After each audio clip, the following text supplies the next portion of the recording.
નમસ્કાર દર્શક મિત્રો, નવલ ઇન્ડિયા ન્યૂઝમાં આપ સૌનું સ્વાગત છે। આજના મુખ્ય સમાચાર। છોટાઉદેપુર જિલ્લાના નસવાડી તનાખલાને જોડતા રોડનું લોકાર્પણ ધારાસભ્ય અભયસિંહ તડવીના વરદ હસ્તે કરવામાં આવ્યું। નસવાડીથી તનાખલા જતો રોડ ખખડધજ થઈ ગયેલ છે। ધારાસભ્ય અભયસિંહ તડવીની રાજ્ય સરકારમાં ધારદાર રજૂઆતને કારણે રોડ મંજૂર કરવામાં આવ્યો।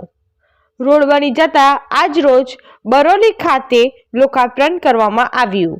ધારાસભ્યએ જણાવ્યું કે નસવાડી તાલુકાના 70 થી 80% રોડ બનવાની તૈયારીમાં છે, જેનું સમયતરે લોકાર્પણ કરવામાં આવશે।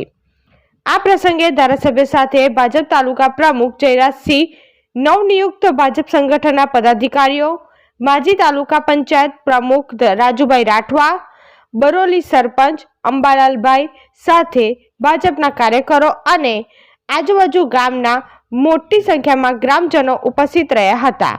નસવાડીથી ધર્મેશ પીરનો રિપોર્ટ। ધન્યવાદ। આજે નસવાડી તનાખલા 7 કરોડના ખર્ચે 11 કિલોમીટરનો જે રસ્તો બન્યો છે એનું આજે અમે લોકાર્પણ કર્યું છે।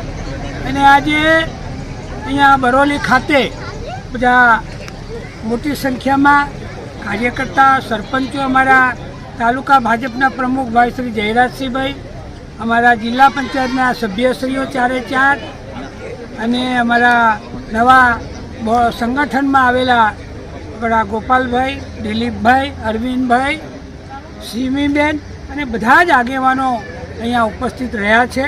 અને આ રોડ ખૂબ મજાનો બન્યો છે, એનું અમે લોકાર્પણ કર્યું છે।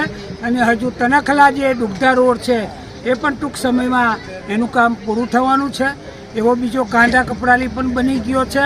આવા તો નસવાડી તાલુકામાં લગભગ 70 થી 80 રોડ આ વખત બન્યા છે, એનું અમે લોકાર્પણ હજુ તબક્કાવાર કરવાના છે। અને આજે અહીંયા મોટી સંખ્યામાં બધા કાર્યકર્તાઓ ઉપસ્થિત રહ્યા છે, એ બદલ સૌનો કાર્યકર્તાનો આભાર। ભારત માતા કી જય।